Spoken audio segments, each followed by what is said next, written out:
गुरु प्यारी साध संगत जी, धन कृपाल जी, हम महाराज जी के आश्रम में जाते हैं, कभी उनसे कुछ मांगते हैं, कभी कुछ मांगते हैं। कुछ इच्छाएं हमारी बहुत जल्दी पूरी हो जाती हैं और कुछ पूरी होने में वक्त लेती है और कुछ ऐसी होती है जो पूरी ही नहीं होती। और कुछ तो ऐसी होती हैं जो हम घर पे बैठ के ही मांगते हैं और हमारी पूरी हो जाती है।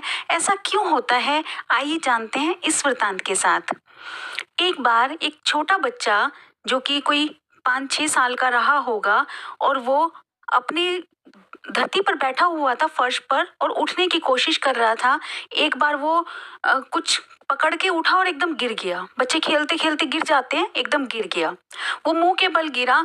फिर से उसने उठने की कोशिश की कोई कपड़ा पकड़कर, लेकिन वो फिर से गिर गया। और तीसरी बार उसने जब कोई ऊपर से रस्सी पकड़कर उठने की कोशिश की तो वो सिर के बल गिर गया। तब उसने जोर से बोला, हाय माँ। उसकी माँ उस समय दूध उबाल रही थी।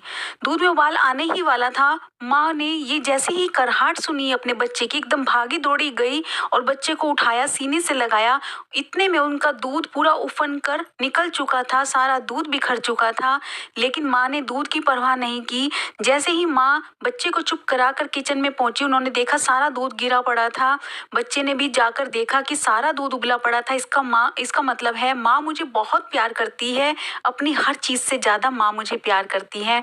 तो बच्चे को एक ट्रिक पा गई। हर बच्चे ऐसे ही होते हैं कि उन्हें कुछ ना कुछ माँ का क्लू मिल जाता है तो वो उसका मिस यूज भी करते हैं। तो उसको ट्रिक पा गई कि माँ मुझे सबसे ज्यादा प्यार करती है। अगली बार कुछ दिन और बीते तो बच्चा ऐसे ही खड़ा था कमरे के अंदर और खड़े खड़े चिल्लाने लगा, हाय माँ, हाय माँ। और बच्चा बार बार चिल्लाता रहा। आधा घंटा हो गया लेकिन माँ वहां से निकलकर नहीं आई। तब उसने देखा कि ऐसा माँ कुछ और नया पका रही है, कुछ अच्छा पका रही है शायद, जो मुझसे ज्यादा जरूरी है, इसलिए माँ मेरे पास नहीं आई। जब बच्चे ने जाकर माँ से पूछा कि माँ आज आप क्या पका रही हो, तो माँ ने कहा मैं दाल बना रही हूँ। बच्चे ने कहा माँ ये पॉसिबल नहीं है, ये नहीं हो सकता। मैंने आपको इतनी बार आवाजें दी, इतनी बार आपसे कहा हाय माँ, हाय माँ। आधे घंटे से मैं चिल्ला रहा हूँ लेकिन आप नहीं आई। उस दिन मैंने सिर्फ एक आवाज दी थी और आप एकदम आ गई थी। उस दिन आपका दूध सारा उबल गया, लेकिन आज आप ऐसे दाल बना रही थी। मेरे को दिखाइए आप क्या बना रही थी। माँ ने दिखाया कि देखो बेटा मैं दाल बना रही थी। बच्चे को बहुत आश्चर्य हुआ। बच्चे ने आश्चर्य से पूछा माँ ऐसा क्यों हुआ? तो माँ ने कहा कि बेटा उस दिन तेरी आवाज में वो कड़कड़ाहट थी, वो दिल से निकली हुई आवाज थी जिसने मुझे अपनी ओर खींच लिया और मैं दौड़ी चली आई। मुझे ये भी ध्यान नहीं रहा कि मेरे गैस पर दूध रखा है। और आज तेरी आवाज में वो दर्द नहीं था, इसलिए मुझे उस आवाज का कुछ एहसास भी नहीं हुआ। मुझे पता ही नहीं चला कि तुमने मुझे कब आवाज दी है। यही हमारे साथ होता है। जब हम गुरु को करहाट से, दिल से पुकारते हैं तो वो दौड़ा चला आता है और हमारी हर मुराद, हर इच्छा पूरी कर देता है।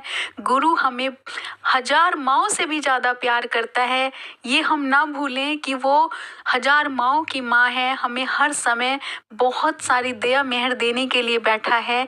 लेकिन जिस समय हमारी आवाज में वो कड़कड़ाहट होगी, जिस समय हमारी आवाज दिल से निकली होगी, वो दौड़ा चला आएगा। और जब हम ऐसे ही ऊपरी मन से उसे बुलाते रहेंगे तो वो उस बात को टालते रहते हैं।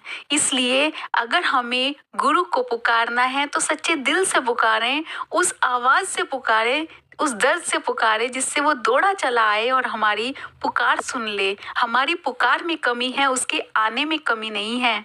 हम पुकारने में देर करते हैं, वो दौड़ा चला आता है, हर काम छोड़कर हमारे लिए आता है। अगर आपको मेरी वीडियो अच्छी लगती है प्लीज़ लाइक कीजिए, शेयर कीजिए और चैनल को सब्सक्राइब जरूर कीजिए। Thank you.